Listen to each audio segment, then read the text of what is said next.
Hi everyone, this is Casper the Boy Diviner here today, and I wanted to show you Eugene Vinitsky's newest deck. If you're not familiar with Eugene Vinitsky, I'm a fan of his work, but I don't own any decks from him just because shipping from Switzerland is really pretty expensive. So even though I'm a fan of his tarot decks, especially the Kabbalistic Tarot and the Tarot of Magical Correspondences, I really want that second one. I haven't gotten them.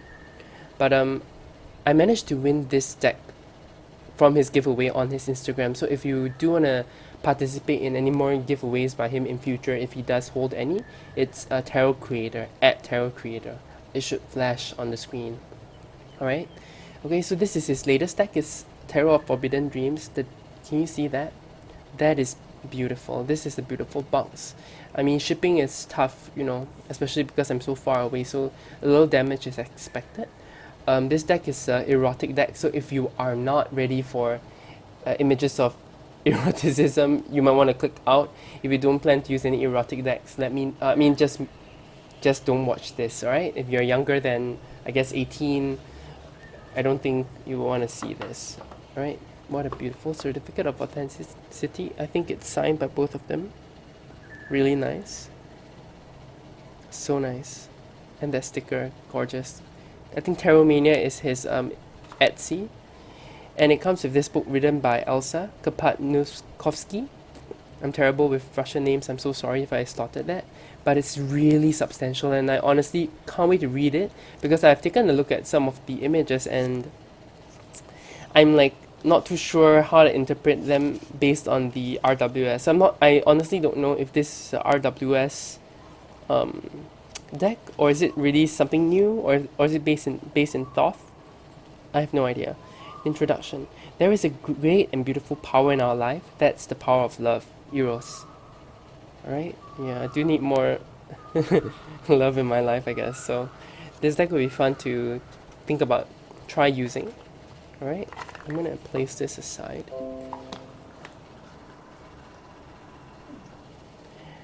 Alright, and then let's start with the deck. First, the box is sturdy, it's good. I really like the backs of the decks. Penises, and I guess this is a vagina. Never really seen one, so I'm just guessing. And look at that beautiful gilding. Red gilding is really gorgeous. Alright. Also, this erotic deck I think is based on historical paintings. I can't be like super sure. This is just based off my understanding of the deck. So, yeah, you see, this is based on the grounds of European erotic miniature of the 17th to 19th century. Alright. So a lot of this deck, I feel like some of it is actually quite pixelated, but it has to be expected when you get a historical deck like that. Okay, let's start with this one, the Fool. There's an extra man there. This makes me think of The Swing, another painting that I really like. Also the cardstock, it's really glossy, but it's very sturdy. The card is very sturdy. So I think it's a thick cardstock, but it's a very glossy laminate. Okay, the Magician. I have no idea. The High Priestess, I really like this image, even though you can see the moon there. This makes me feel the High Priestess. This evokes the High Priestess for me. The Empress. The Emperor. I don't really see the Emperor here, but it is quite interesting in the image. The Hierophant. I love that the Hierophant here summoned a flying dildo. The Lovers. The Chariot. I don't know if this is erotic, but I like this image for the Chariot. Strength. I do like this image too. The Hermit. This is funny to me. I laughed when I saw this. The Wheel of Fortune. Justice. I don't really see justice here. The Hanged Man. Death. I like this. I like this image of death. The hourglass, Temperance. So how do you see this as Temperance? Devil, which is pretty similar to Strength. So I think this helps to tie those two images together and maybe the two archetypes. This one too, the Tower, makes me think of those two cards. Not sure if they're in like the same series of paintings. I really like the Tower. I can see this as a Tower. This makes sense to me. The Star, this is a beautiful card. Wow. I really like the Star. The Moon, there's a moon here, but I don't really see the moon. I guess these two could be the creatures, you know, the dogs at the side.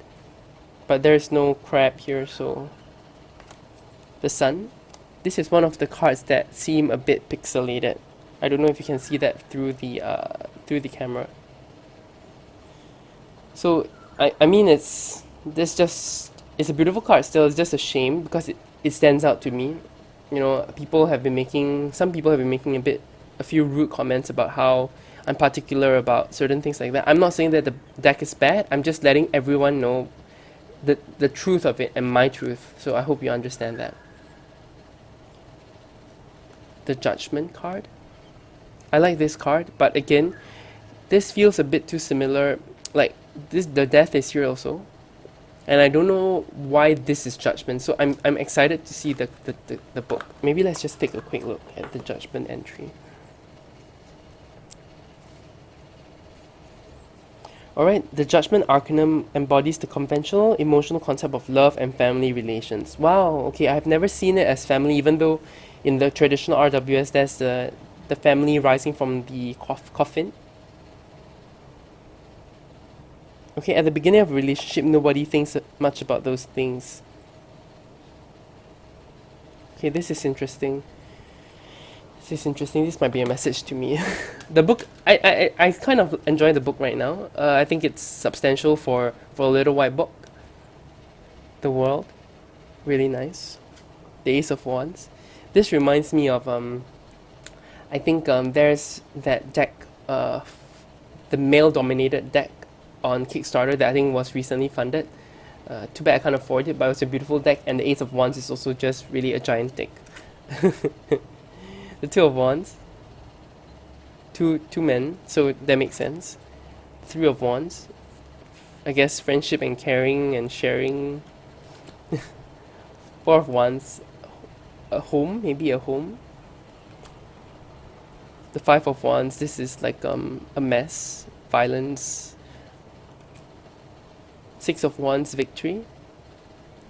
I don't really see that here. Seven of Wands. I mean, there is strife all around. Eight of Wands. I don't really see this as the Eight of Wands, you know, that speed. The Nine of Wands. I don't see, you know, that defensiveness here. Maybe let's take a look at the card, the book. Because I keep imposing the RWS meanings. Represents a lady who's obviously tired of affairs and twists and turns of life. She's just gonna satisfy herself because relationships are troublesome and complicated.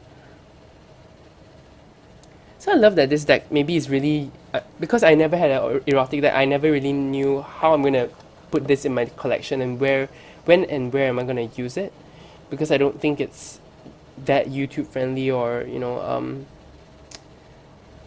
or Instagram friendly, which I love to show my cards. But when I read these messages from the little white book, because of certain circumstances in my life, I do feel that kind of tiredness that lady felt, and I can kind of see it now, with the Nine of Wands, where you're tired from battling. Ten of Wands, a lot of burden. Page of Wands. Knight of Wands. I love that the knight is on the horse. Queen of Wands. She is dominating. She is the one taking control. Love that. King of Wands. I love that it does have the... Oh. Yeah, I love this. Fire of Fire.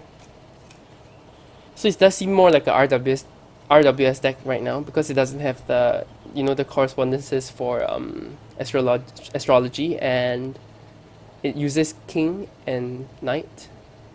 Ace of cups. Yeah, this makes sense. Two of cups. Love without the sex yet. Three of cups. Sharing is caring again.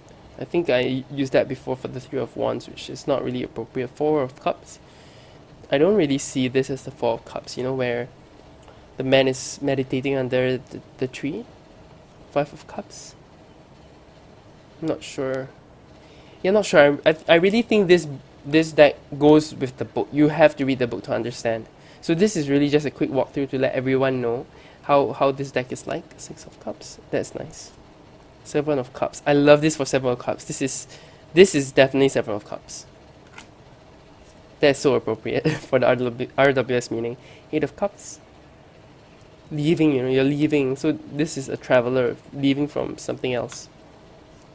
Nine of cups. Oh, this painting is gorgeous.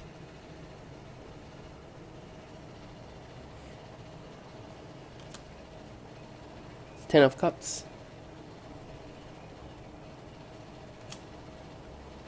I think that feels like a more of the Thoth kind of Ten of Cups, where it's too much. But I do see the RWS Ten of Cups as too much as well. Some sort of fantasy.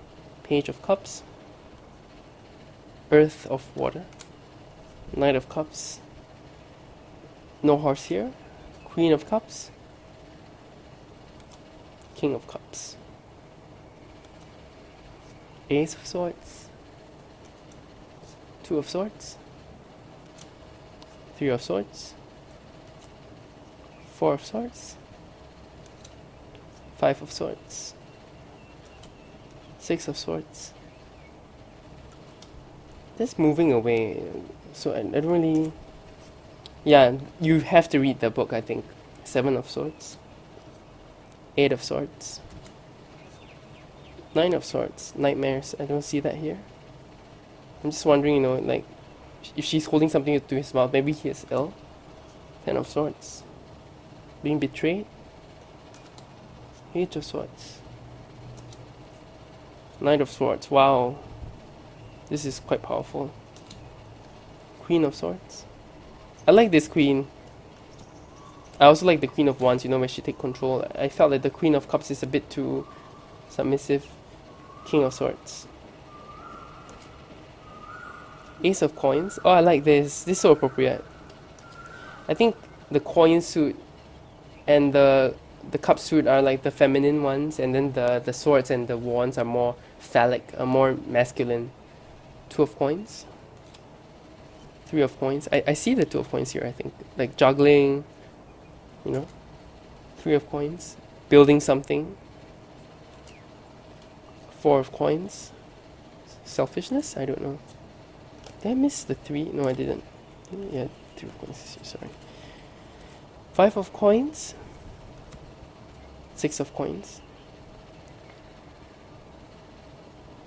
I'm trying to think. Six, what? Exchange? Seven of Coins. Waiting for something to heat up, I guess. Eight of Coins. Hard work and learning. Nine of Coins. I really like this for Nine of Coins because the lady is like the star. She's the one in control. I love the watercolor washes on the sides. Ten of Coins. You know, I see the Ten of Coins kind of differently from everyone else in the RWS, so this doesn't really fit my view of the Ten of Coins, but I can see that family here. Page of Coins. Knight of Coins. It does look like he's ready to fight. Queen of Coins. And the King of Coins. Alright, I really hope you enjoyed this quick walkthrough of the Tarot of Forbidden Dreams. I really like the gilding and some of the art I really enjoy. I'm just trying to think about the best way of how and when I'm going to use this deck. And I think the book so far, the little snippets that I've read, even during this video, they have made sense to me. It does feel like a deck that is meant to work with you know, about love, about sex. But I don't really dare to ask too many questions about these things, love and sex. Because I don't want, when I hear good things, I get too hopeful. When I hear bad things, I just kind of self sabotage. Anyway, bad things happen anyway, and I don't know how to best control it. But this is the Tarot for Forbidden Dreams. Let me know what you think. Let me know how you would use a deck like this. Alright? I'm really very curious how people use erotic decks when they use it. Do they use it for clients or for themselves? Everything. Okay? I hope you enjoyed this walkthrough. You guys have the best day going forwards, okay? You take care. Bye!